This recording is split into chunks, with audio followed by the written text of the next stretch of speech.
in, and that call in will be in about 50 minutes from now. Tony Cianfione says Kevin Lockwood is actually Mark Hunt. I don't know what that means. Oh, I see. Further down, Kevin Lockwood says the UFC sucks. I will never watch again. Just a bunch of drug-using cheaters. So listen. Yesterday, the news came out that Rogerio Antonio Nogueira, the light heavyweight version of the Nogueira brothers, has been popped for an alleged anti-doping violation. Of course, it's got its process that it needs to go through, and like 99% of the fighters, he is pleading his innocence via social media.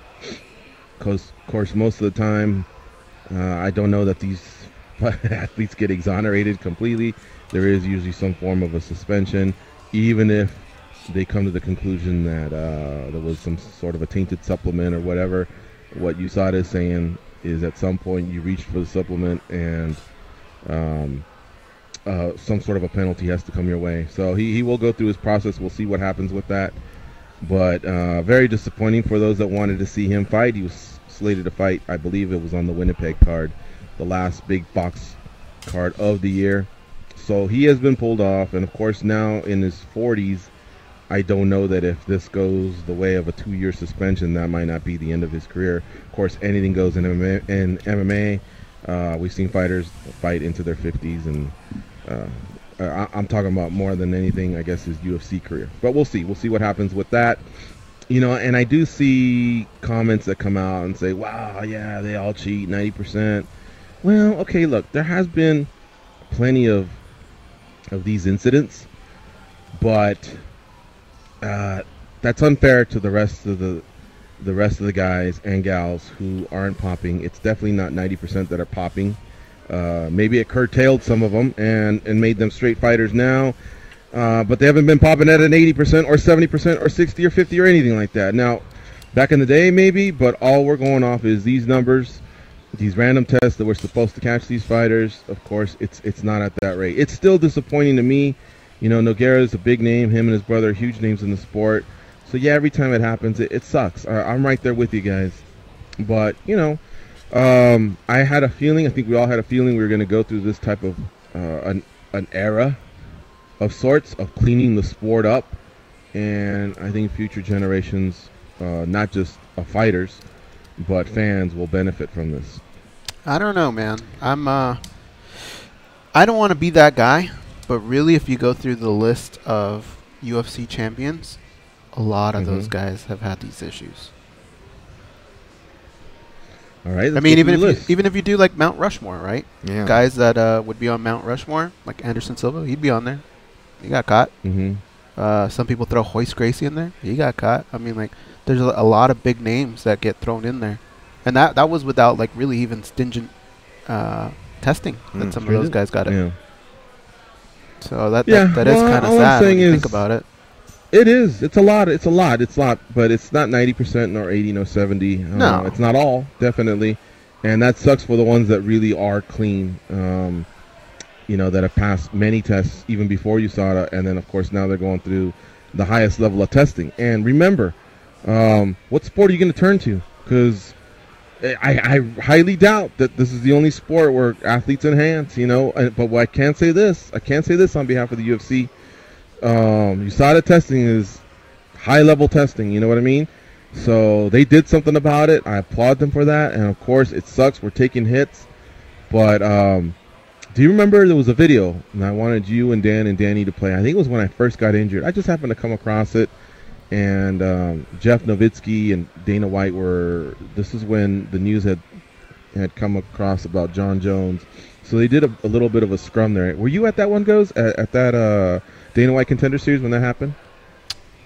I don't remember. You know what? I think I did miss that one because it was after. It was right after. So right afterwards, they did a scrum, but then Dana did turn to Jeff Nowitzki, and Jeff Nowitzki started quoting, you know, where these numbers rank, where they're sitting, and the fact that although, yeah, we're losing some fighters, the support was there for, you know, the numbers compared to the roster and how they're dwindling and how, cheaters are getting caught. So, like I said, that these next few years, this will still happen, but I'm hoping that going forward, it will be a cleaner sport. There's no way of turning back the clock on what happened in Japan or what happened in the UFC prior to USADA. The stories you may hear, some of them are true, some of them aren't. I don't know, but I'm with Kevin. It's disappointing, but that's it. There's really nothing else to say other than we just keep marching forward. Well, but I think what most people, when they heard all this USADA stuff, I think what they were looking for was an answer right now.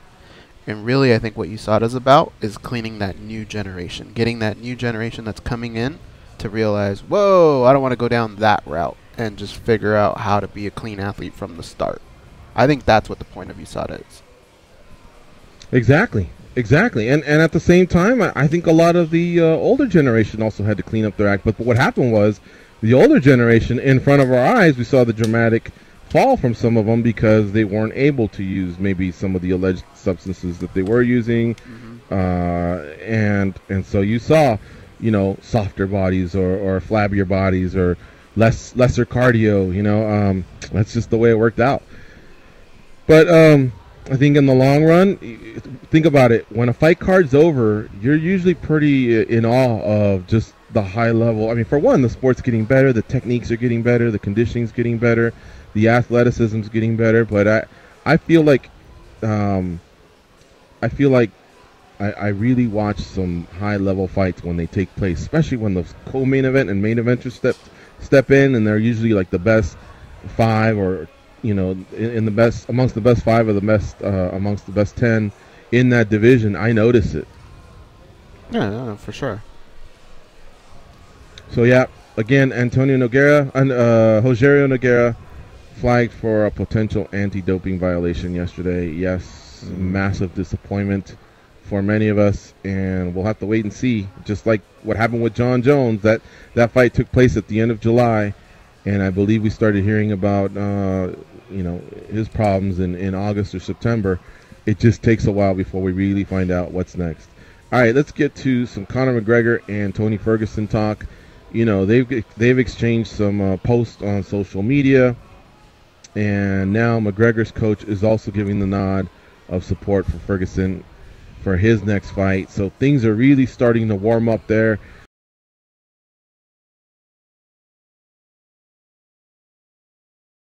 you doing? Hey guys, it looks like USADA struck again. Got another fight they pulled off. Let's see, wants to have fights anymore. It's like every week, and more like the WWE. Think about it. They book fights sometimes just 3 days before their pay-per-view, and there doesn't seem to be any problem. What do you guys think? Well, I'd be into some tables and ladders and chairs. I guess that's not a bad idea. Tables and chairs happened with Tito and Ken Shamrock at the press conference, right? That worked for a little bit. That's true, yeah. Hey, why are you Tim from Short Beach today? Well, I figured I'd get Jim from Long Beach's call out of the way, because Lord knows the first thing he's going to do is bitch about USADA. I don't even know if that guy really cares much for the sport anyway. It's just every day, negative, and I'm kind of tired of it. So I figured, fuck it, let's get it out of the way. Gotcha. There you go. I like that strategy. So, Danny, you heard the instructions. If Jim from Long Beach were to call in, we really have no need for it because it was just covered. His takes were just covered by Tim from Short Beach. I like it. All right, my man. Thank you very much for the call. Boys, have a good weekend, and as always, Tim, I should say. Yeah, Tim, man. Getting over the fact that I feel sad. But regardless, we'll figure it out. I don't know. But, Chael definitely loves to go fishing. And there's some names where I'm like, yeah, I see it. Okay, you and Vanderlei hated each other. You came at Brazil. Give me that one. Okay, we got it. Wasn't the best version of what I thought it was going to be. Not even close. But at least, one of the two basically, had to account for their words or whatever. But Fedor versus Chael, I just never really wanted to see that, and I don't think we need to see that. It just has to be, I guess, the right matchup for me, and then I'm into it. Let's take a break. You're listening to MMA Junkie Radio on Sirius XM Rush 93. Stay close, folks. We will start to give you some of our parlay picks and discuss some of these fight cards that are coming up here starting tonight with Bellator 185 and tomorrow morning with UFC Poland.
Yeah, you.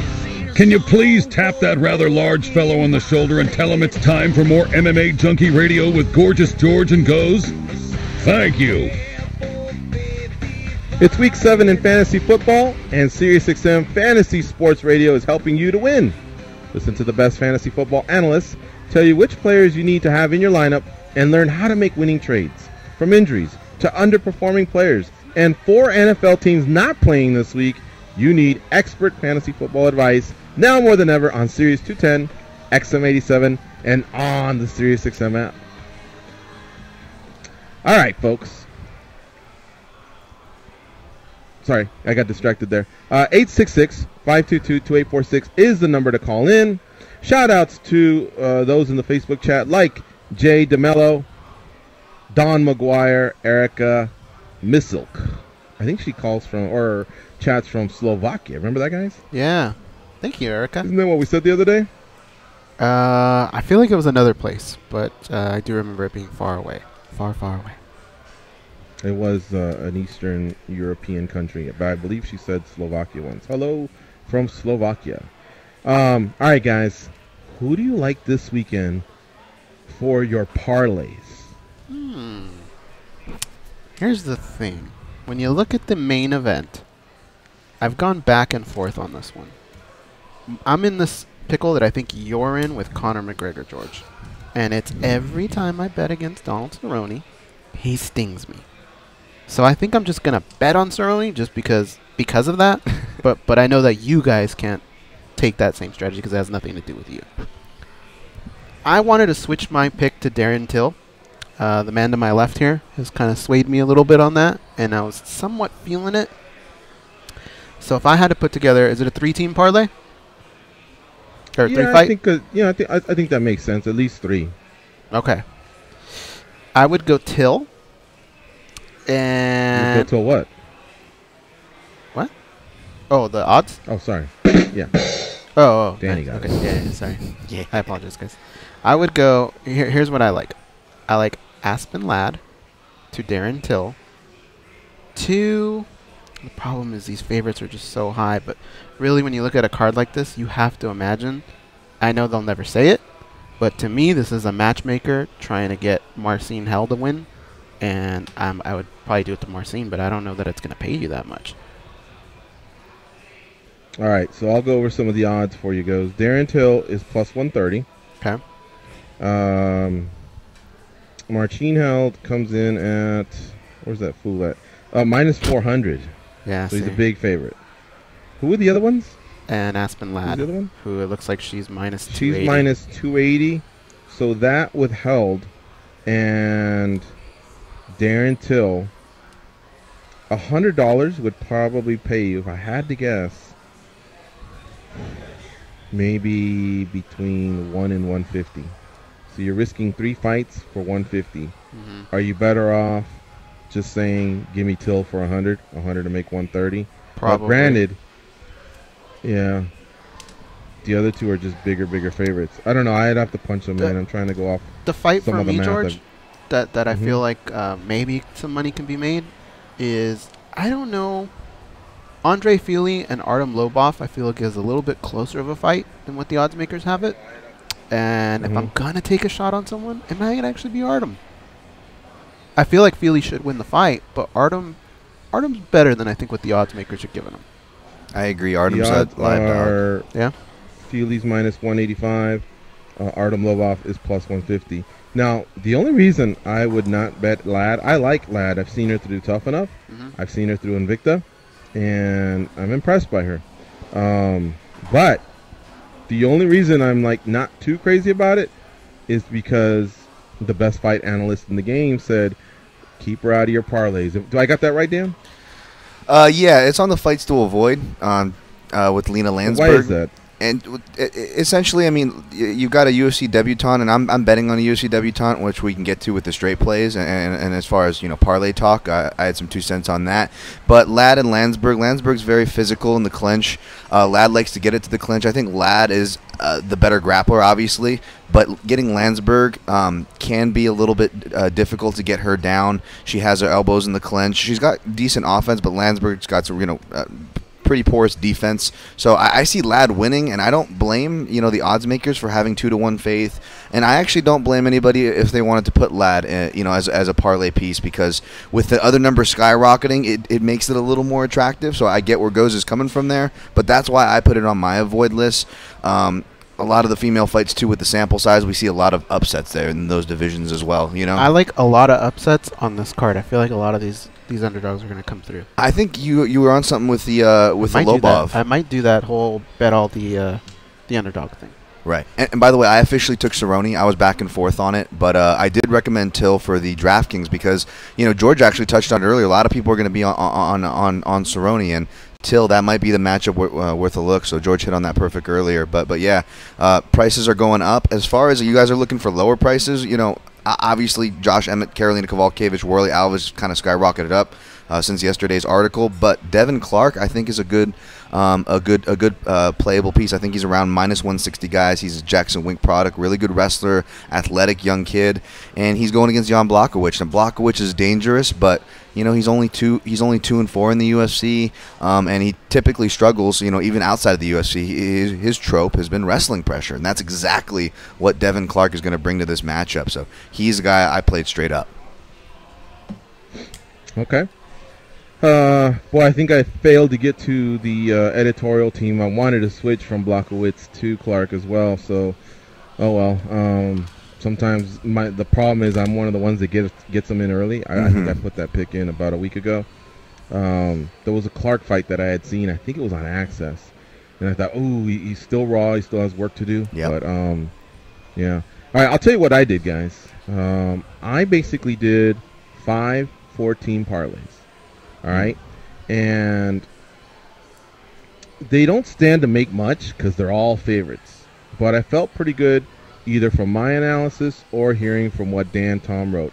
Dan Tom's piece is on MMA Junkie's front page. If you want to check it out, he does in-depth breakdowns of all the big fights that are happening out in UFC Poland. I mean, everything you want to know about each fighter, their intangibles, their strengths, their weaknesses, their reach, their stance, what wins they're coming off or losses that they're getting over. I really encourage you all to check it out.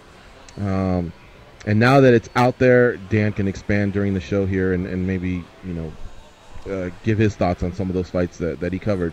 But basically, here's my first one. It's Cerrone, Wieczorek, Adam Wieczorek, Oscar Pichota, and Worley Alves. All right. Now, I did take Devin Clark, but remember, these are 5 14 parlays. So rather than do one 5-teamer, I did 5 4-teamers. And the reason is, in case one of them loses, I still have one parlay that can net me enough to cover the parlay. All right. So I'm basically protected by going 4 for 5. Whereas if I just do the 5-teamer, then that's it. I either got to hit it or I lose. And oftentimes I do go 4 and 5. So sometimes I'll do these parlay groups.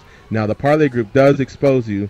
If you lose 3 or more fights, then what's basically happening, me, a known $25 parlay player, I'll lose 125 versus if I just lost the 5-teamer, it would only be a -25. But again, between, covering the sport for a while and, getting chummy with people like Dan, others that I respect, Joey Odessa that follows the sport. Man, I can't tell you how many 4 for 5s I've had, and so I've started to come up with a strategy to kind of cover myself. So those are my plays. It's Donald Cerrone at -150, Adam Wieczorek at -145, Oscar Pichota at -195, Worley Alves at -295, and Devin Clark at -150.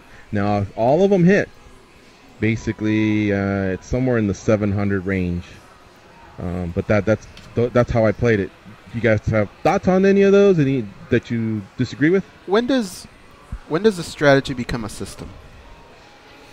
Are you that confident, George? Or no, I'll tell you what goes. I know some really, really high level gamblers, and there's many systems out there. Yeah. And sometimes you just go by your gut feel, by what's hot and what isn't. Earlier you said, dude, I think a lot of underdogs are going to come in. I know some guys that have won for many years that sometimes go, I just don't have a good feel for this. I'm playing all dogs, literally all 12 dogs, whether it's 100 on each, 1,000 on each, or whatever. They just line them all up, all the underdogs, and then just go for broke. And really, when you do that, you only need to hit like 4 out of the 12 fights. You can go 4 and 8 and either break even or maybe make a little bit. It's when you go 6 and 6, you actually make a pretty good profit.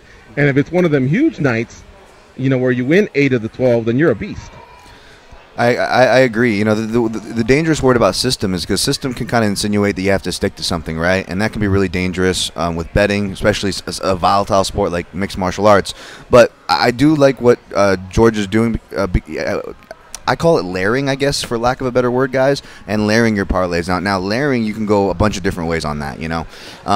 For example, I always parlay what I play. I put my money where my mouth is. So if you see that my recommended parlay pieces, old Dan Tom played those, and even though they were chalky, Karolina Kowalkiewicz, Worley Alves, and Josh Emmett, I still got plus money from that parlay. The three most, my opinion, most confident favorites on the card. $20, gets me $21. Not a big return, but those are the sharp, more degenerate plays. Another parlay I did just to share, since we're sharing parlays. I actually, this is more of a fun one, but I parlayed both of the female overs. Both the female matchups over 2.5. One was minus 255. The other was minus 275. They've probably gone up now. I tack that on to the recommended prop, one of the prop recommendations on the article, which is Marcin Held versus Hack Paras does not go the distance. That's only at minus 170. That's one of the more valuable lines, in my opinion, on the whole card. I parlayed all three of those together for fun. $20 banks me $40. And again, that's from 5 dimes or a house where you can actually kind of get creative. You know what I'm saying? And parlay props, which I did for the Bellator card. If we get to that too. Is Held gonna walk away with a leg? Either Held's going to walk away with a leg or he's going to get knocked out. This Hasparak guy, man, he's training everywhere. King's MMA, TriStar. He's training around the world. He's undefeated southpaw, all knockouts, real heavy hands. Looks like he can wrestle. Looks like a real tough kid, man. So, I think I think that's the most off line in the card. I think that line's way off. This fight should be closer. That's why it's on. That's why, I don't blame you for avoiding, but I'm playing, in my opinion, is the safer route that the fight doesn't go the distance. One of these guys is going to ice the other guy. Dan, tell me about Oscar Piechota and Adam Wieszczarek. I kind of almost went off more what I was reading, either what you were breaking down or telling me what to avoid. Cerrone, all mine. I just feel like in the end he's still more diverse than experienced, and I just love his calmness out there in Poland while the other young kids getting fired up. Worley Alves is, he can only be his own worst enemy for the most part. He's very physically gifted.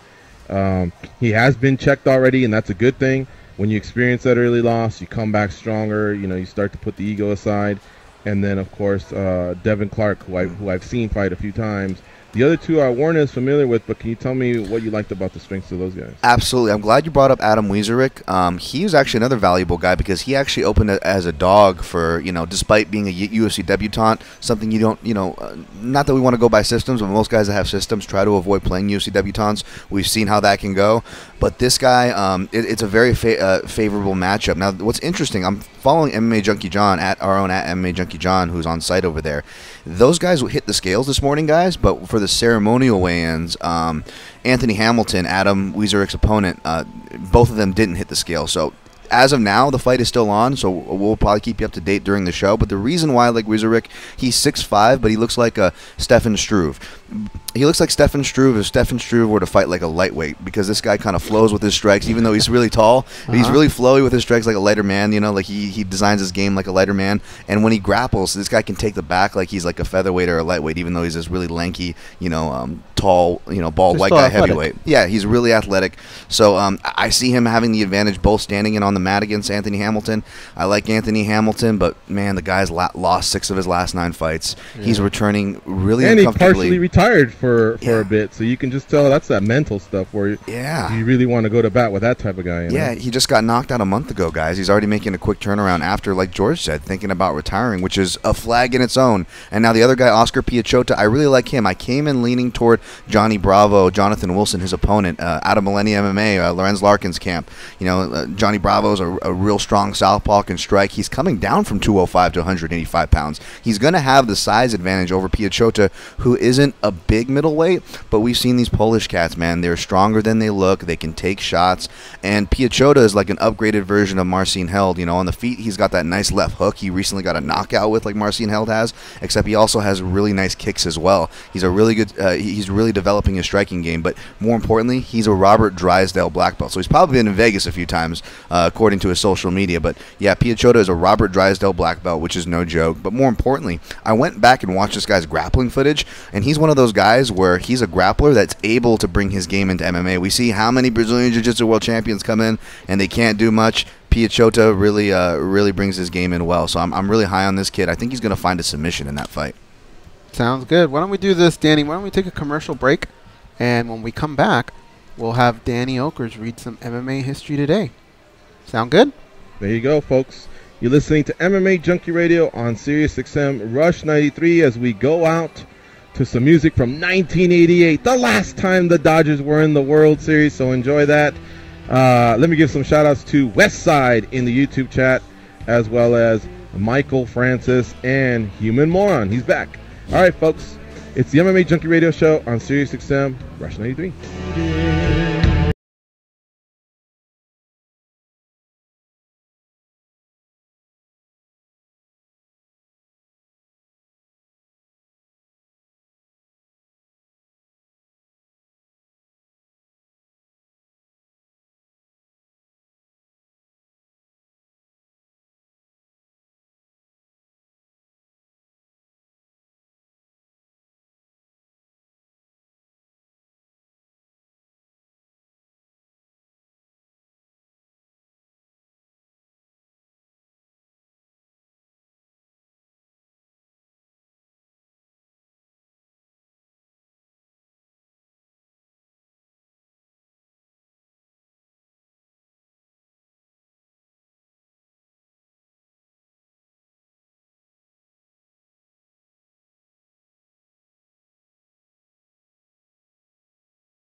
Compassion, common sense. These guys have none of that. You listen to them, so you're no better. I am awesome, though.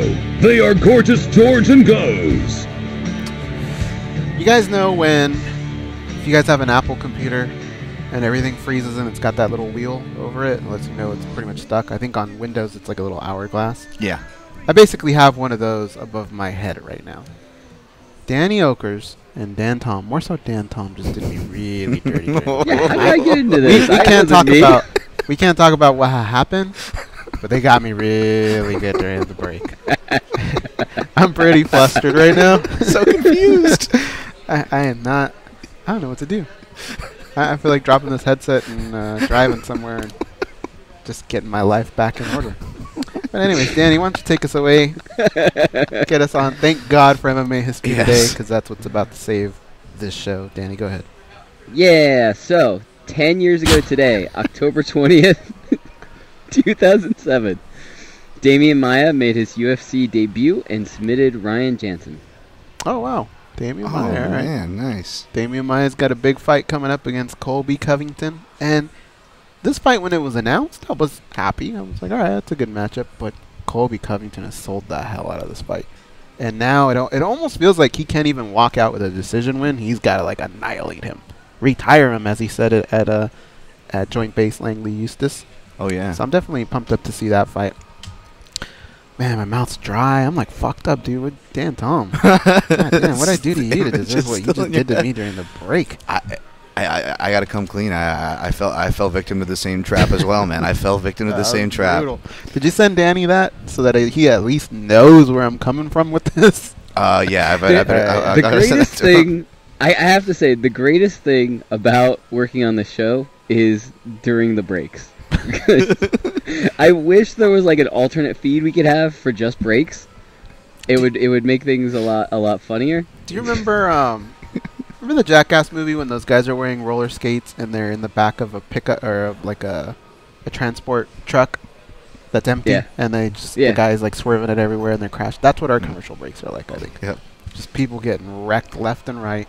What ifs, all kinds of stuff. I bet we could charge for our commercial breaks and people would pay them. If they had a week of listening to what we talk about during the break, I think I would pay for that service. But anyway, I think we're working on getting Sammy the Squid in the studio. I don't know if it's going to happen today, but we've heard from you guys that you want him back, and we are definitely working to get that. I know Sammy the Squid wants to be here. Sometimes it just has to do with his scheduling. So if we don't get him this week, for sure we will get him in here soon. And start making that a weekly thing. It probably won't be a Beat the Squid, but it'll be him coming on and giving his picks. So we'll work on that, and we'll have an update on whether or not he'll be on the show today to give out his picks. If not, you can follow him online. I mean, he gives all his picks on Twitter, I believe. Hopefully he still does that. Scott Coker from Bellator, the Bellator president, will join us in the second hour. That'll be a fun interview. There's a lot to cover there with good old Scott Coker. If you go to MMAjunkie.com, you can read some pretty good articles right now. But what I would point you towards are our staff picks. Definitely follow what we say, because what we say matters, guys. Yes. And if you're not happy with what we say, well, look at what Dan Tom does, and he breaks it all down for you. His breakdown is up there on the front page of MMAjunkie.com. It's been a long time coming, and I love every time I get to say that, even though it did me dirty a little while ago. Some other articles that you can read up there. Heather Hart, our former boxing foe, pops off at Heather Hardy during Bellator 185 weigh-ins. That was pretty fun to watch, pretty funny. I like that Bellator's starting to have some characters. Characters are welcome. Who is that? Is that TBS or? I'm trying to listen right now. One of those shows. I think that's USA Today. Yeah, there we go. USA. Yeah, USA Whatever. Network. They're still TBS. Watch The Only Man to KO. Cody Garbrandt. 2012 amateur fight. 2012 amateur fight, man. Time is really passing by. I'm seeing a lot of people posting that they're going to their high school reunions. And I can't believe how much time's passed, man. I feel like an old man. Gorgeous George, if you're wondering where he's at, I kind of want to sell him out for that stupid Dodger joke that he cracked out. But I'm a man, and I've been taking a lot. Well, I don't want to say that. I've been getting beat up today. Let's just leave it at that. I'm pretty happy, though. My Dodgers are in the World Series. Now we just need a dancing partner. We're waiting on the winner of the Yankees and the Houston Astros, which I believe will be the Yankees. And if so, Junkie Nation, hit Twitter, hit the combat chat. Think of a good bet between. I know Marissa. She stepped up to the plate. She will bet me Yankees versus Dodgers if that happens. And Danny, I don't know what he's gonna do, but think of a good bet for us to have here on the show. Something fun that you guys can enjoy as well. And if for some reason the Houston Astros end up in the World Series, which they have a good team, and I've said this, of the three teams, their team may be better on paper, but they're just not hitting their stride the way the other two teams are right now. I would imagine Joe from H-Town would probably step up and bet something against his good old pal Goes at MMA Junkie Radio here. So think of some good bets, and we'll definitely make those happen. That Goes. What was the MMA history for today? It was Damian Maia. Go. You want to read it, Danny, real quick? Or? Sure. It was 10 years ago today, so October 20th, 2000. I think I know what it is. And I swear to God, I'm not cheating. Is it when he got knocked? Oh, no. You wouldn't say that. It wasn't when he got knocked out by Nate Marquardt. What was it? Damian Maia made his UFC debut and submitted Ryan Jansen. Oh, okay. All right. Yeah, man. You guys remember that when he went up to Portland? It was Couture versus Big Nog. We watched that. And I was so excited for Nate Marquardt versus Damian Maia, and man, poor Maia got starched. I think that might have even led Marquardt towards the title shot versus Anderson Silva, but I don't know. I got my history all messed up. All right, guys. Good job covering for old GG over here. Still got an hour left, so join us via phones, 866-522-2846. When we come back, Bellator President Scott Coker will join us, followed by Sammy the Squid.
All right, here we go. It's the second hour of the MMA Junkie Radio Show. Gorgeous George, The Goes, Dan Tom, and Danny Otto, bringing you the best show in mixed martial arts for the last 10 years, 2,500 plus shows. Monday through Friday, we broadcast live from the Racing Sportsbook at the Mandalay Bay Resort and Casino, so stop on by and pay us a visit if you're ever in town. Also, if you want to stay there, holler at them via social media. It's Facebook, Instagram, or Twitter.com/Mandalay Bay. Let them know the @MMA Junkie Radio guy sent you. Man, I still remember 1988 when the Dodgers won it. I still remember beeping my friends, and then they'd call me from their hard line and tell me, "Did you see that?" I go, "Yeah, dude, Kirk Gibson." It was really, really cool. And now, of course, they're back after 29 years. You son of a bitch. All right, folks, as we await for Bellator President Scott Coker to call in, let me just give you some details on the fight card tonight. It is headlined by Gegard Mousasi and Alexander Shlemenko. Shlemenko's their former middleweight champion, so you know he wants to get back to wearing gold. Gegard Mousasi, one of their latest free agent signings. They're in the main event at 9 p.m. Eastern start time. So, you know, it's like usually 2 or 2.5 hours. They have 5 fights on the main card. Neiman Gracie from the Gracie family is in the co-main event slot. And then we have a couple young ladies that can definitely throw some hands. They've had success in boxing in Heather Hardy, who faces Christina Williams, and Anna Hulaton, who faces Lisa Blaine. Ryan Quinn versus Marcus Surin is the swing bout, the second fight on the fight card. And again, Spike, 9 p.m. Eastern, 6 Pacific time. And for those of you that are a little bit new, sometimes you have to check your satellite and cable listings because you may get a delayed start on certain cable listings, if I'm not mistaken. But just want to make you aware of that. You don't want to ever get a spoiler. You can always go out, grab some food, you know, go out to a nice dinner, and then come back and watch some fights. The prelims, we got you covered at 7 p.m. Eastern time. 6:30 p.m. Eastern time. Looks like we may have adjusted that. And that's 3:30 on the Pacific time zone. Lots of fights to take in there.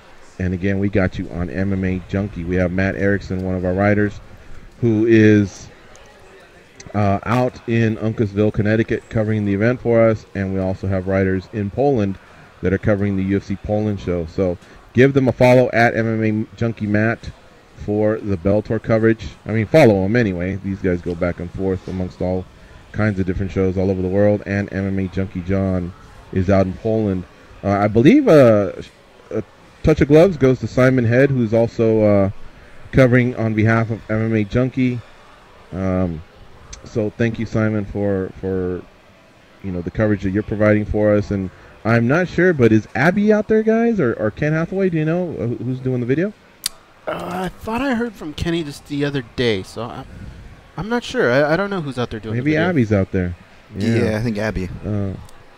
Yep, the video guys, they do a great job day in and day out. You know, once we give them the finer points of some of the interviews that we have, those guys hustle and they put together some video highlights along with Goes and Dan Tom. So shout out to those four. All right, so Goes, as we wait for Scott Coker, you're telling me Sammy the Squid showed up.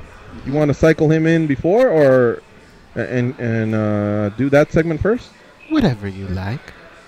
You want to do that? How close is he? He's sitting down over there by our fat heads. All right, let's bring him in. Of course, if Scott calls in, we'll take a quick pause. But let's do it. Sammy the Squid, for many years, has provided us some intel and given us some great picks. And, of course, back in 2013, he was basically the best college football picks player in Las Vegas. So that's definitely his crowning achievement since he's been gambling professionally.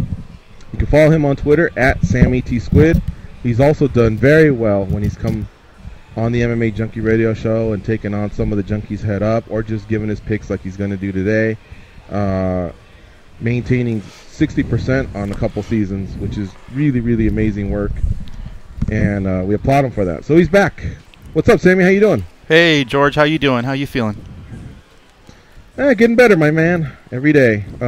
Good to have you back. You know, we didn't get off to a good start with this injury, some vacation time, but I'm glad that we're able to get you on today, and hopefully we can get you on every week for the remainder of the season, giving some of your picks that have put some money in our pockets the last few years. Yeah, I mean, happy to do it, and I've gotten some tweets, too, from some junkies that say, where you at, because it's been a hell of a weird season in the NFL. I mean, totally. Every week, KC loses to winless Giants, and Pittsburgh loses at home to Jacksonville. And if anybody's doing any of those survivor pools, they'll know exactly what I'm talking about. They're probably out or close to it. So it's been weird but fun always. Yeah, my ass is out. So yeah, me too. I know I'm feeling it.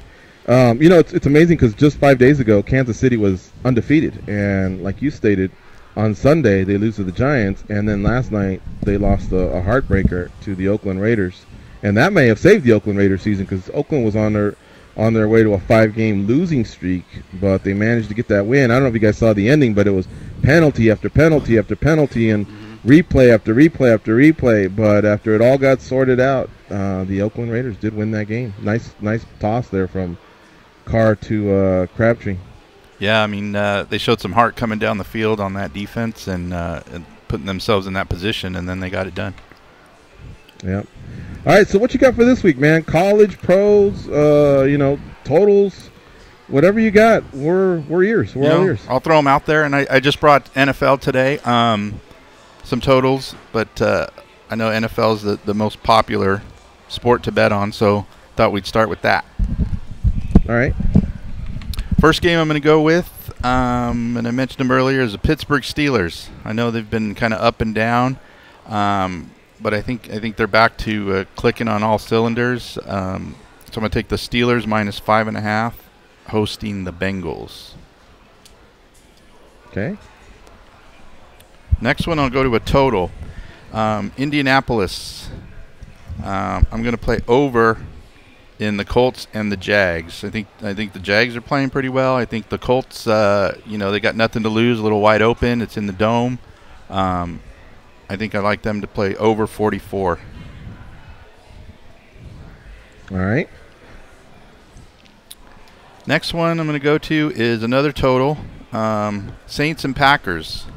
They hung a big number up for the total, 47.5. I know Drew Brees is crazy, but he's usually more crazy at home.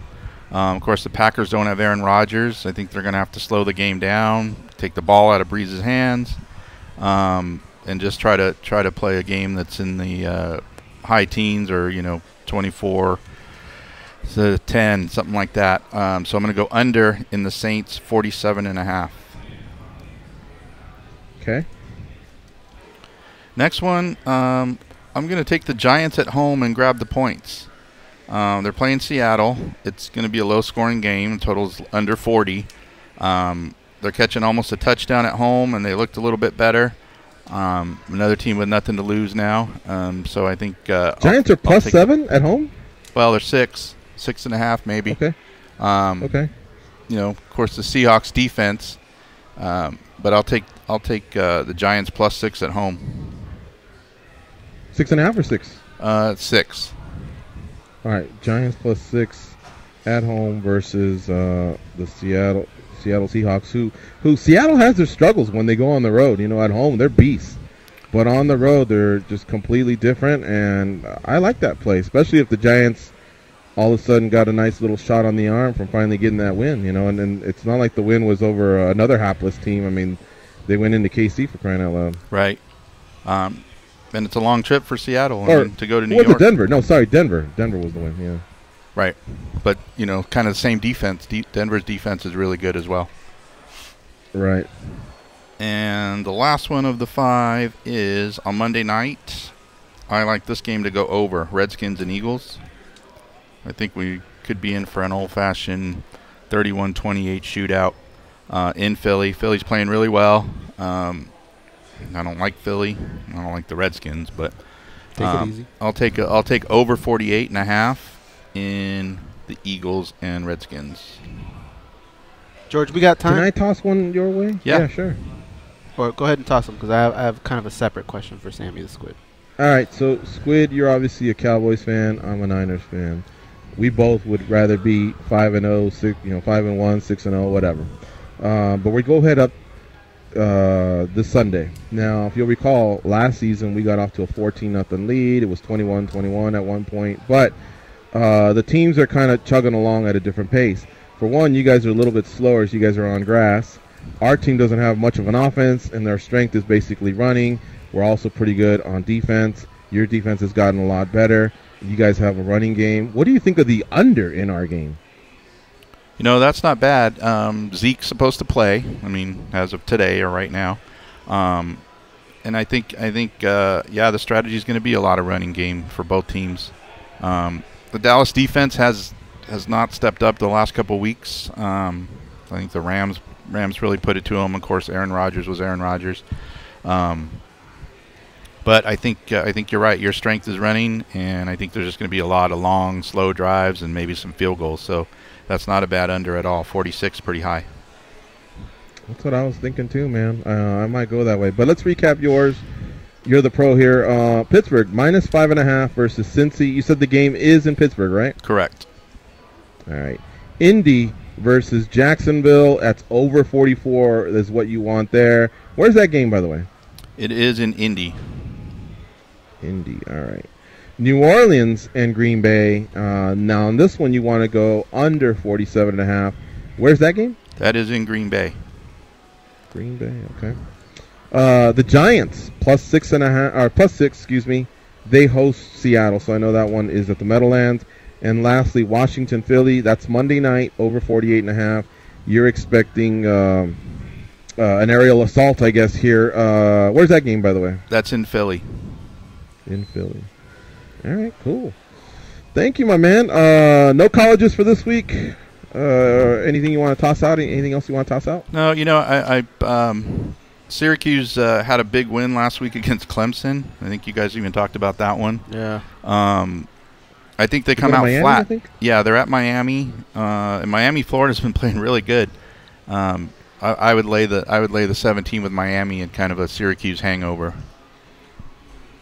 I saw that game. I was wondering about that. All right. And then, of course, with the flexible gaming laws in Nevada, you are able to assist people. Where can you point them to in regards to the other businesses you got going on? Yes. So junkies, I know a lot of you already have my info, but hit me up, Twitter, Sammy T Squid. Email me, sammytsquid@gmail.com, and happy to talk with you and help you get some of these games in and make some money for you. Follow him on Twitter. Sorry, on Twitter at Sammy T Squid. Cool, Sammy. Thanks very much for stopping by, and we look forward to you, joining us on the program. Hopefully every Friday or whenever you can pop in. We'd love to have you. Can I ask Squid that question? Oh yeah, go ahead. All right, there's an argument I've been seeing lately, and I want your take on it. Aaron Rodgers is being, the word that's been attached to him a lot is the GOAT. I'm starting to disagree a little bit, and I want to know where you stand on this. I feel like when you're talking about the GOAT, there's maybe like 3 to 5 guys that would be in the running for that, right? Mm-hmm. And if we throw him in there, for me, when I think of the best quarterbacks of all time, I think Montana, I think Elway, I think Peyton Manning, I think Tom Brady, and the last one, maybe you could slip him in there, Aaron Rodgers, but I think he's going to go head-to-head with Brett Favre, right? The guy that had his job before him. Mm-hmm.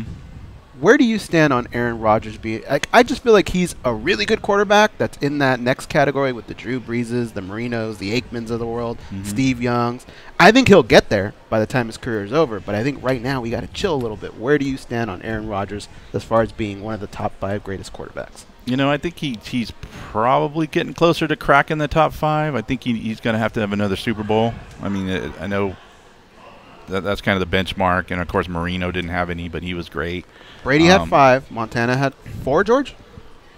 Yes. Elway had 2. Peyton Manning had 2? Peyton Manning had 2. And I think Favre either had 1 or 2. I can't remember how many. I want to say 1. I think he had 1. But, and that's not the whole benchmark, because if you just went by Super Bowls, then you'd have to throw Aikman up there because he has 3, but he's not even probably top 10. So I put Rodgers probably in maybe 6, 7, 8 area, but climbing. People need to chill on the GOAT, though, right? Yeah, he's obviously not 1 or 2. I mean, I think Montana still holds that title. Elway's right there with them. Of course, Brady's got to be in that talk now. I mean, even still at this age, you'll have a bad game, and then you try to bet against him, and the guy's just throwing darts, man. I mean, and he's calm, and I don't know. As much as I've hated that guy, he's just top of the list. You're wearing a Vegas Golden Knights Polo, you've been to a few games so far this year, right? What do you think? Yeah, I've been to 2 games. A lot of fun, man. I've never been a hockey guy. Back in SoCal, Gretzky came, and that was the whole big thing. And you kind of follow the Kings. I'd like watching playoff hockey. And we'd follow the Ducks and the Kings a little bit. But now that they're here, the arena is gorgeous. We get tickets quite a bit. It's been a lot of fun. They're 5-1. It's just kind of cool to have a sports team here, really, in your backyard. I mean, from where we live, even back home, trying to get to Staples was an hour each way. We're 20 minutes away. It's pretty easy to park. We can walk from here. So I think everybody's rallying around it, and just the energy in the stadium. Of course, after what happened, a few weeks ago, it's just been a cool atmosphere. So I'm really into it more than I thought I would be. So I went to the Red Wings one, and I was surprised. I thought the Red Wings fans would just completely step all over the Vegas crowd, but the Vegas crowd hung in there. I thought they were actually louder than the Red Wing fans. Yeah, and that's what I was afraid of. Any sports team coming to Vegas I just felt like if the Cowboys were in town or the Packers were in town, they would just kind of overrule everyone. But the Vegas fans have come strong. Yeah, and now it's at that game. There was a lot of red. I mean, when you look at over the crowd, there's a lot of red for the Detroit game. And Vegas held their own. I think we had a 3-2 lead in the third. Ended up losing. That's the only loss. Then came back against Boston. I didn't go to that game, but I could imagine there was a lot of Boston Bruin fans there. And Knights handed it to them. So pretty impressive. And the Blackhawks are here this week, Tuesday. I'm sure that's going to be a big Chicago-backed crowd, and that'd be a fun one to go to. I haven't gotten tickets, but I might try to make it. USC Notre Dame, what's your prediction? Notre Dame's kind of been playing a lot better than everyone thought, and USC's playing worse than everyone thought. So it's at Notre Dame. That's going to be a tough one. I'm a little nervous about that. Spread's right around 3.5. Anything can happen in that series, but I think SC's got to play their best game of the year to get out of there with a win. All right, Squid. Thanks again for stopping by. I'm sure we'll be catching up with you throughout the weekend. And folks, again, follow him on Twitter at SammyTSquid. Thanks again, brother. All right, guys. Have a good one. Easy, brother. Take care. All right, we'll see you. All right, folks. We are going to go from Sammy the Squid to Scott Coker. Scott Coker is the president of Bellator, and Bellator 185 takes place tonight with a headline bout of Gegard Mousasi versus Alexander Shlemenko. Live from the Mohegan Sun, Spike's got you covered with a 9 p.m. Eastern start time. That's 6 on the Pacific time zone. And, of course, MMAjunkie, you can catch the prelims 6:30 p.m. Eastern start time, 3:30 on the Pacific time zone. Joining us now is Scott Coker. Scott, how you doing? Doing great, guys. How are you? Great. Welcome back to MMAjunkie Radio. You're on with George Goes and Dan. Scott, let me ask you a quick question here before we get into the card, because a lot of the members of Junkie Nation, our listeners, were asking us, what goes into the process, what do we think goes into the process of when you get a free agent as far as their placing? For example, Benson Henderson was able to get a title shot, Lorenz Larkin was able to get a title shot, but yet you placed Gegard Mousasi in a contender fight. Is there a simple answer to that, or, tell us about what goes into that? Yeah, I mean, listen, Gegard deserves to have a title shot as soon as he can. The issue with us signing Gegard was, even before we signed Gegard, that other fight was announced recently, but it was already in the pipeline, and it was already, scheduled, and contracts were signed. And so we had to honor that deal, but that was just a matter of timing and logistics. All right, there you have it. But it's done. So I know the one you're talking about Sakara versus Carvalho, and that happens in December. And right now, pretty much the winner of this fight faces the winner of that fight, correct? That's correct. I mean, I think that, should Gegard or Shlemenko win, whoever wins the fight, should get the title fight. I mean, this is going to be a tough fight tonight, and it's going to be something I think that fans will appreciate. It's going to be action-packed. I think you'll see a lot of good technique tonight, and from my perspective, let the better man win, and the winner will fight the winner of the December fight. Shlemenko's won a couple of tournaments back in the day. He's had a reign as a middleweight champion with, I believe, 3 title defenses. The guy's been a stud at 185 pounds for Bellator. Now that Bellator is starting, you have quite a few number of years under your belt. Do you guys in the back talk about, who are our greatest fighters ever and the types of legacies that are being created now as the Bellator brand continues to grow?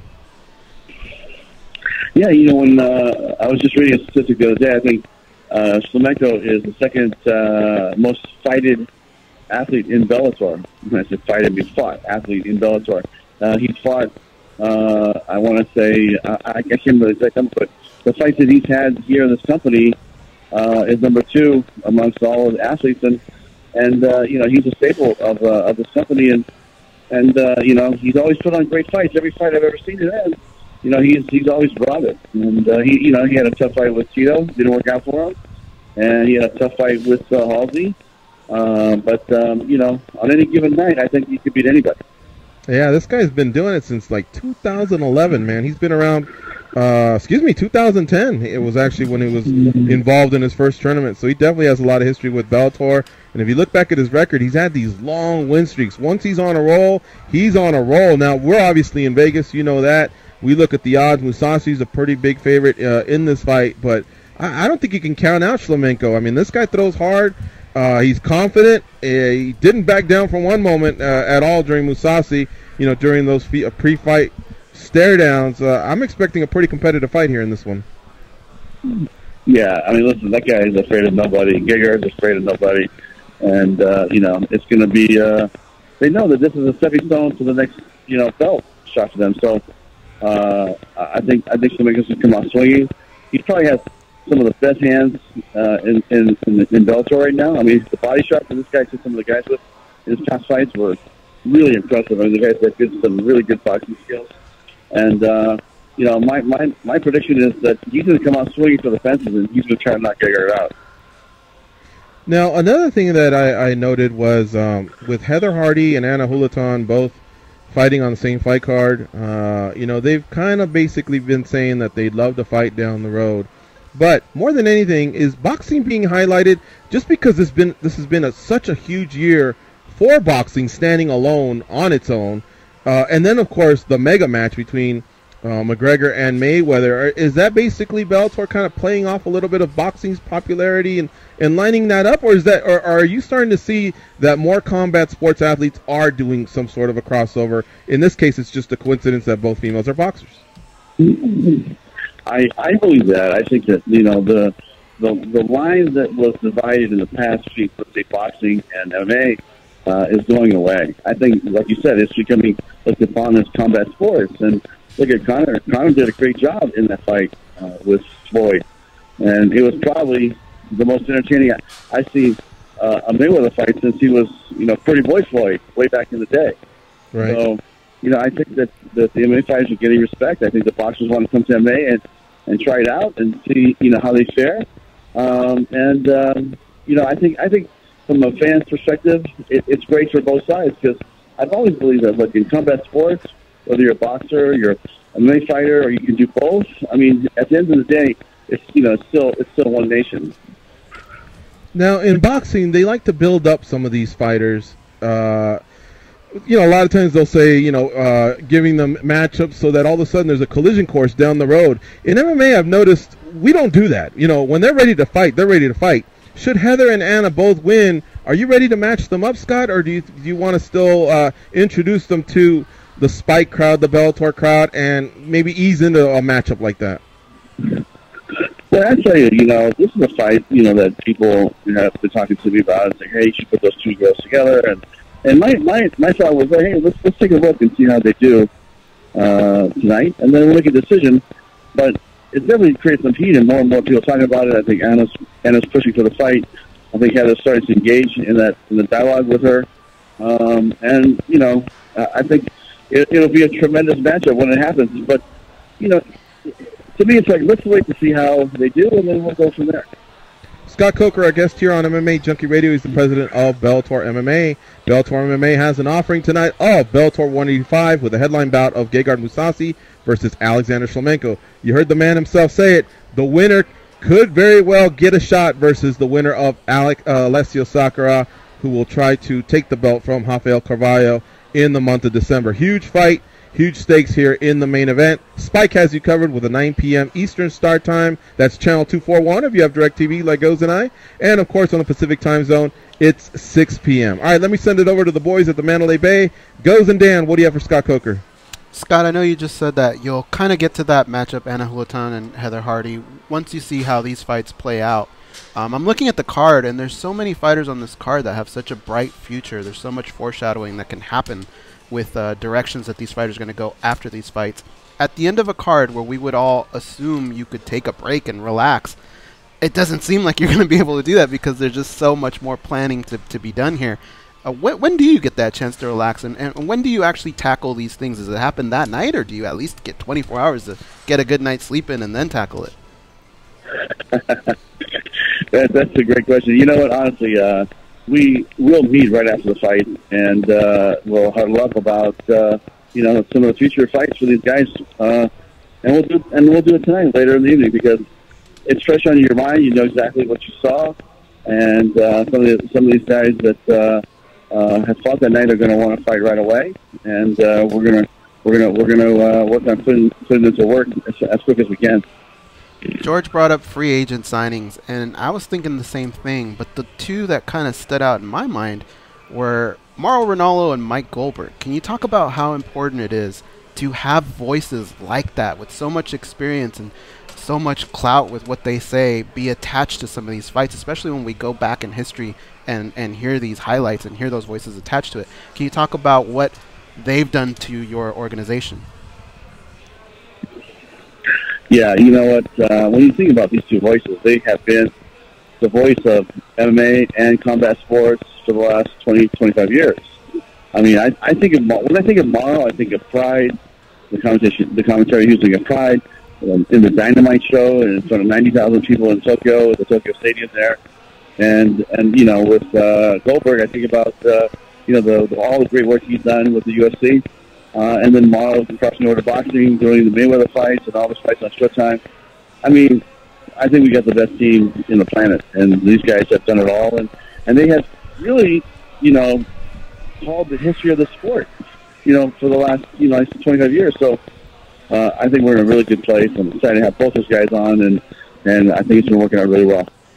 Scott, this is MMA Junkie Radio. We're junkies. We're not MMA casuals. We live and breathe this, and this is why I always ask you this question. I was at the first Dynamite show, and I remember my feeling just sitting there watching the effects, watching the names that were coming out.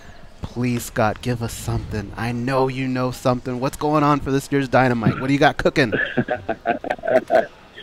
Well, we definitely have some stuff cooking, man. We got a busy schedule to finish out November and December, and it goes right into that big fight in L.A. at the corner with Lima versus McDonald.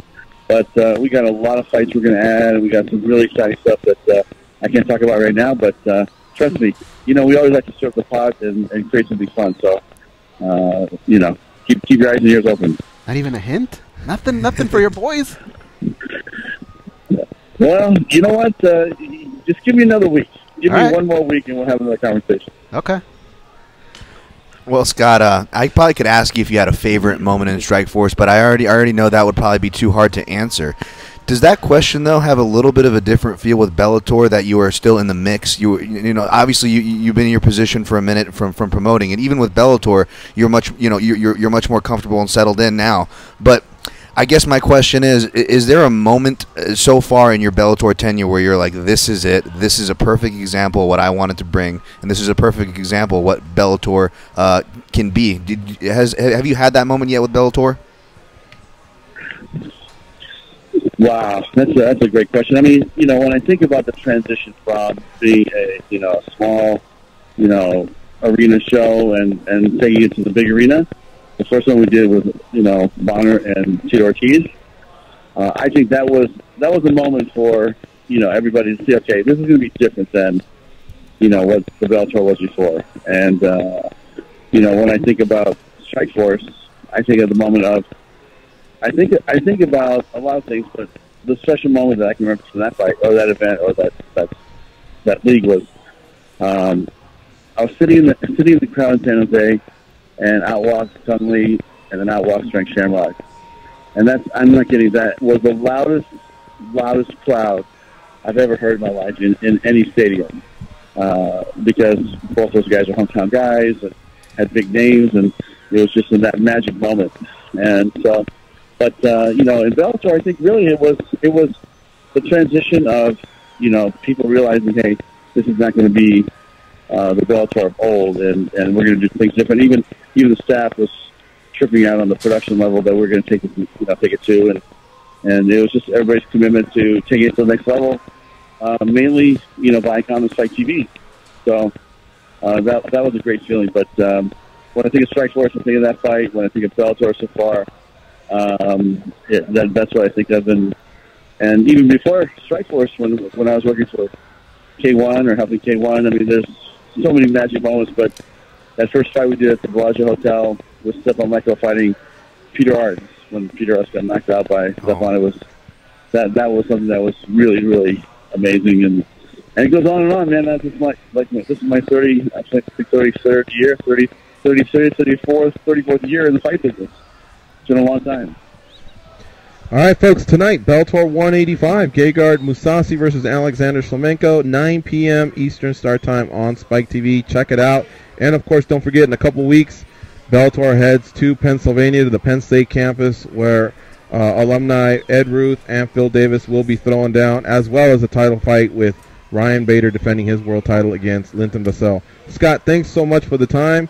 We probably will follow up with you in about a week so you can break some of that news you're hanging on to for what's headed our way in 2018. We really appreciate your time, sir. Yeah. Thank you, guys. Please tune in tonight. It's going to be an amazing fight. All right, take care. We'll see you. Ciao. All right, folks, we're going to take a break. You're listening to MMA Junkie Radio on Sirius XM Rush 93. Big shout out to Danny and CJ for lining up the Scott Coker interview. Stay close. We'll be right back.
They pat down TSA agents because they don't know where those people have been. And because they can. They are Gorgeous George and Goes. And this is MMA Junkie Radio. 12 contenders remain in NASCAR's playoffs. Here the final race in the round of 12 this Sunday from Kansas Speedway. The Hollywood Casino 400 this Sunday at 2 p.m. Eastern on SiriusXM NASCAR Radio, Channel 90. All right, I want to give a special shout out to my cousin Richard, the favorite of all my cousins. I always say he's número uno en la tabla de posiciones, except instead of just shouting him out, I figured let's fucking call the guy. He's not that busy. He's just a doctor. Anyway, joining us now is our cousin Richard. What's up, Richard? How you doing? Thanks, guys. Happy birthday, cuz. Happy birthday. Happy birthday. Thanks, guys. Thanks, guys. I'm like stuck in under subway traffic. New York is crazy, man. Forget about it. Hey, hey, George. If you had to describe to the audience our cousin Richard, but describe him in what cartoon animal would he be? I'm gonna go with what cartoon? He is a raccoon. What do you think? Raccoon? Why is he a raccoon? Because like raccoons can be kind of cute and funny, but at the same time they could claw your eye out.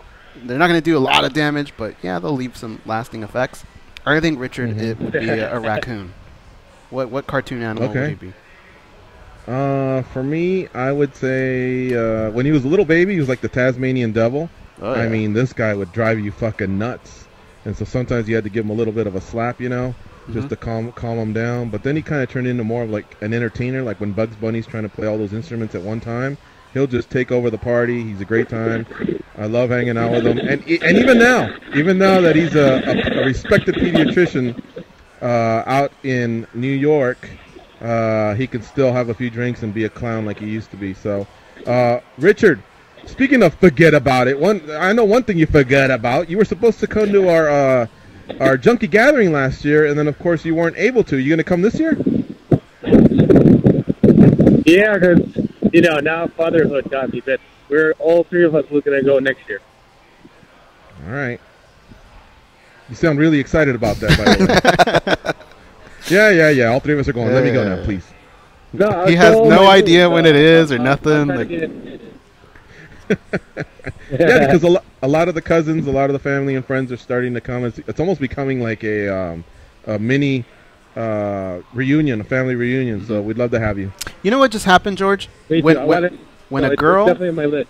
When a girl goes, babe, we never go on vacation. Look, I'm looking at these cruises; they look so nice. And then you tell her, yeah, it looks like a lot of fun. And then you just kind of like walk out of the room. That's what Richard just did to us. We need more of a commitment, Richard, because you have no idea when it could be fucking next week. You don't know that. So we need something more firm, like I'm never going to miss one ever again, or I'll definitely be there, something like that. And you just wait.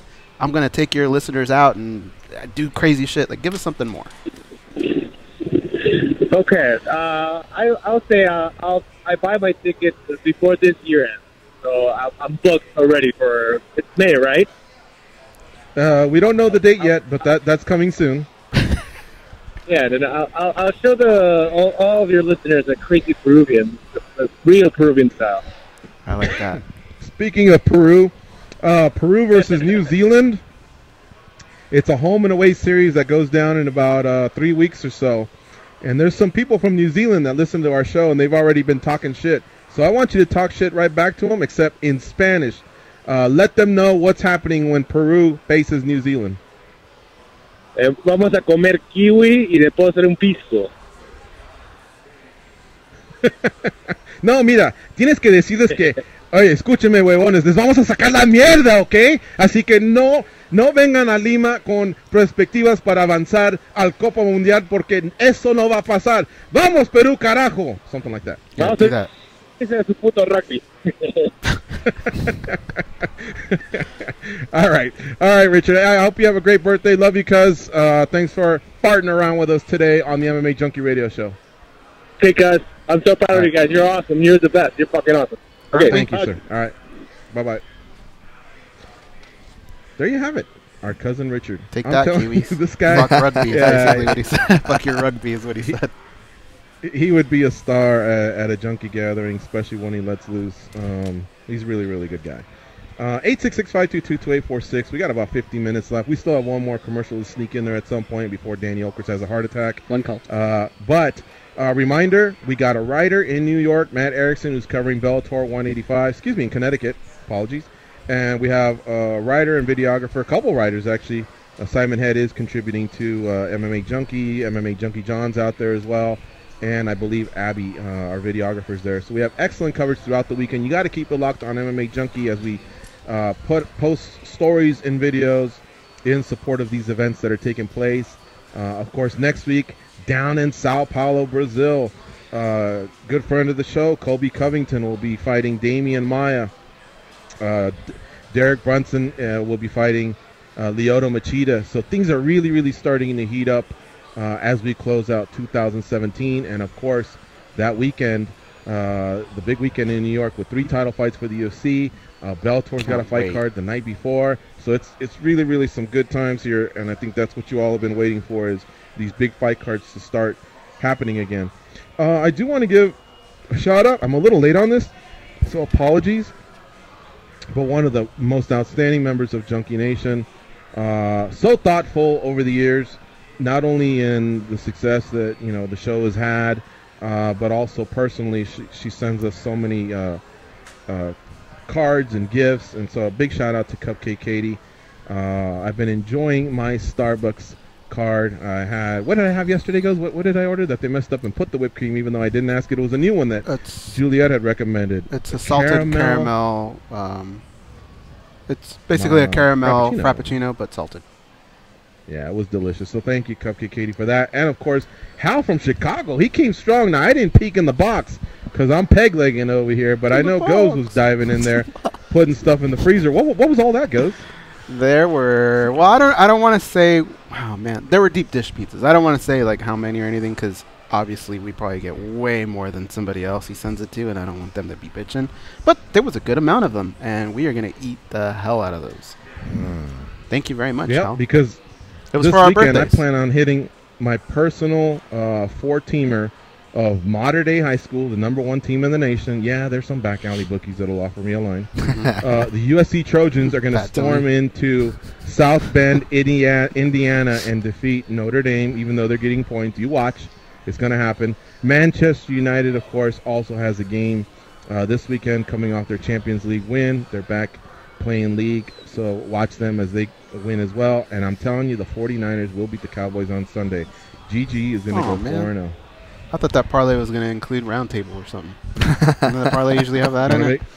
You want to make it a 5-teamer? Or how are you going to get roundtable if Hal just sent us like 12 pizzas? I know, but still, usually when you have a parlay, when you announce a parlay like that, it's usually revolves around roundtable. That's why I was like, yeah. I was waiting until you get to the end. Nothing. All right, let's take a break. You're listening to MMA Junkie Radio on Sirius XM Rush 93. This is your last chance to call in or leave us a comment on the chats, because that's it. It's a Monday through Friday show, so we're bouncing in about 10. See you soon.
They can drink Mentos-flavored Diet Coke without their stomachs giving a single fuck. They are Gorgeous George and Goes. And this is MMA Junkie Radio.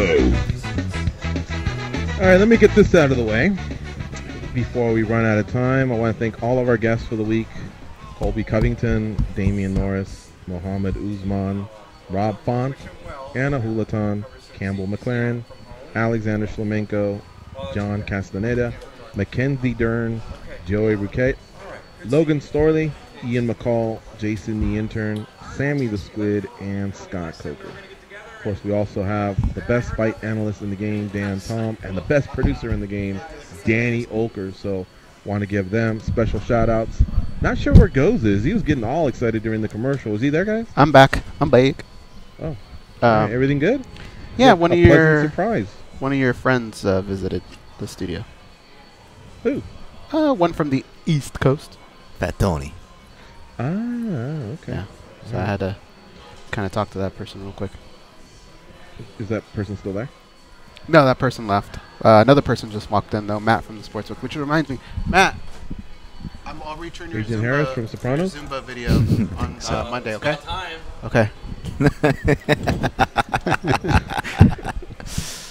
All right, so this Jim character. We're on the air? Yeah. Oh, shit, I thought we were in commercial. No. What did you No, think? no. We're there. Yeah, I thought we were still in commercial. All of a sudden we do 2 5-minute commercials Yeah, in 1 what? hour? I don't know. All right, sorry. Go ahead. Go ahead. Goes has no, like, presence of time, huh? He's like, when's the second hour Dude, I start? almost said something really stupid. All right, go ahead. All right, Jim from Long Beach, you're going to get a pass. You basically got canceled out earlier by Tim from Short Beach. But what's up, Jim from Long Beach? How you doing? Hey, what's going on? What's You up? guys watch that Dodger game last night? You know it. Yeah, well, Yeah. Goes did. I was keeping tabs on the score, but that was impressive to close out Chicago like that, man.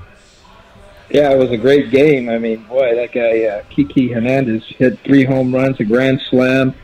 And, I'm looking forward to today's game. I just don't know if the Yankees can beat the Astros at home, though, They're a pretty tough team to beat at home. I want them to win, though. I just hate the Yankees that much that I want the Dodgers to beat. I think that'd be the better World Series, the Dodgers going against the Yankees. Are you a Dodger fan? Of course. Oh, I'm born and raised out here in California. Nice. Yeah, but you're Jim from Long Beach, and that's actually closer to Anaheim Yeah, it's than like in the L.A., middle. so it wasn't like a given, a slam dunk. The question was valid. I was raised in Orange County anyways. I was raised in Cypress. I'm not an Angel fan. I always like the Dodgers. That's what I'm saying. So the answer would just be, that is correct, Goes. I am a Dodgers fan. You came at Goes like, of course, motherfucker. Who else would I be a fan of? You see what I'm saying? But in reality, you're closer to Angel Stadium than Dodger Stadium. Yeah, I felt like I was asking George Lopez at one point. It's kind of like, it's in between. It's about the same distance, I think. All right. Maybe a little. Actually, Maybe. All right, well, we'll give it to you. We'll give it to you. But yeah, so I want the Dodgers to win the World Series. It wasn't a very competitive game yesterday, though. No, not at all. Turning the page to MMA, any thoughts on this weekend's card? Yeah, I want to see Gegard and Masasi fight. That I don't think he has much of a competition. And then the other one, the UFC, is like one of those ones you got to pay. I don't even know how you get that one, so I won't be seeing that one. Let me tell you something. What's that? UFC fight. Let me tell you something. The UFC Fight Pass is very underrated. Now I realize it sucks that tickets cost money, pay-per-views cost money, Fight Club, all that shit. I get it. The UFC doesn't make it easy for just anyone to become a hardcore fan. But I would say if you pay for the whole year, I think you chop it down to $8 a month. The UFC Fight Pass is worth it. I think you get like 4 fight cards per year. You'll get all those prelims. Throughout the 40+ cards that they have, you'll get those prelims. And they really, really upped the ante in terms of original content. Most notably this summer, it was outstanding, honestly, the Dana White Contender Series. So what's really a couple cups of coffee or maybe sacrificing, something else that maybe you're, like, for example, I have Netflix, but I don't really check it out as much as I should. If I was cutting it close, I may actually cancel Netflix and scoop up the UFC Fight Pass. So I'm not a UFC cheerleader, but it really is worth the money. You should check it out. Well, it seems like the fight will be on at, like, I don't know what time that'll be. It's in Poland, so it's going to probably be like in 2 in the morning in America or somewhat like that. I don't know.